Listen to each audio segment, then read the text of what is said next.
Hey folks, it's Marvin Cash, the host of the Articulate Fly, and we're back with another Central PA fishing report with George Costa of TCO Fly Shop in State College. How you doing, George? I'm amazing as always, Marvin. How are you? And as always, I'm just trying to stay out of trouble. You are desperately trying to escape from the grip of Old Man Winter up in your neck of the woods.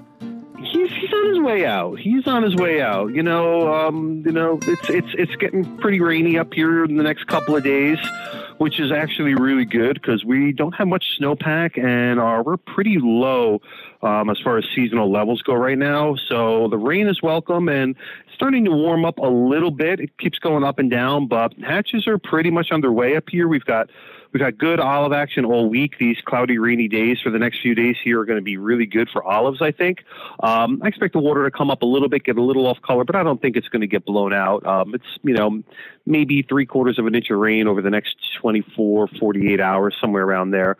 So conditions are just going to get better by the end of the week. We're starting to see some other bugs moving around here and there. The olives have been good. Little black stones have been good. There's been some random caddis here and there, some tans. I expect granums to probably start within the next 7 to 10 days for sure.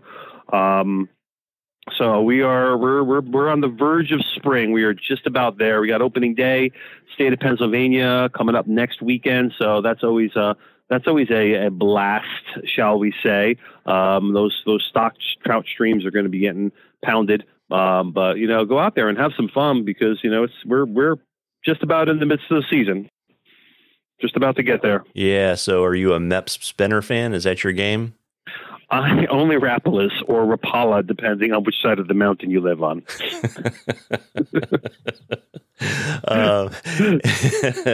And so it's good to see that, winter's loosening its grip in your neck of the woods. And yeah, for sure. Yeah. And so any kind of tips for folks, because as things warm up, the hatch activity is going to start to get pretty sweet. Yeah.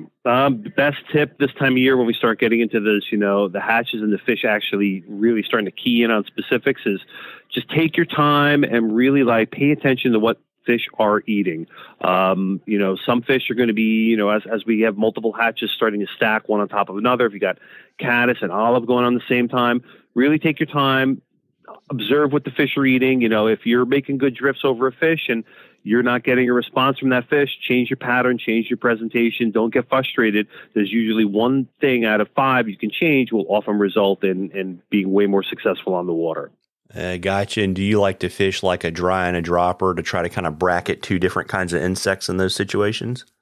It depends on the bug type that I'm trying to imitate. If it's early season, I'm fishing small olives or something like that. It's really hard to fish a dropper off of an olive. They just don't have the buoyancy that you want.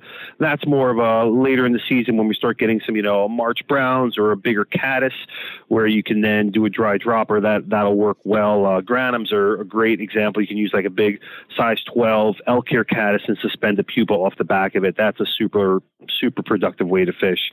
So for sure, depending on what the predominant hatches are, a dropper is definitely a good strategy. Gotcha. And, I hate to tell you, George, but I don't have a question for you this week. So we're going to have to scold folks. All right. I expect it. We'll make our own questions and own answers up over here, Marvin. We don't need nobody. Well, that may or may not be true. And folks, we love questions on the Articulate Fly.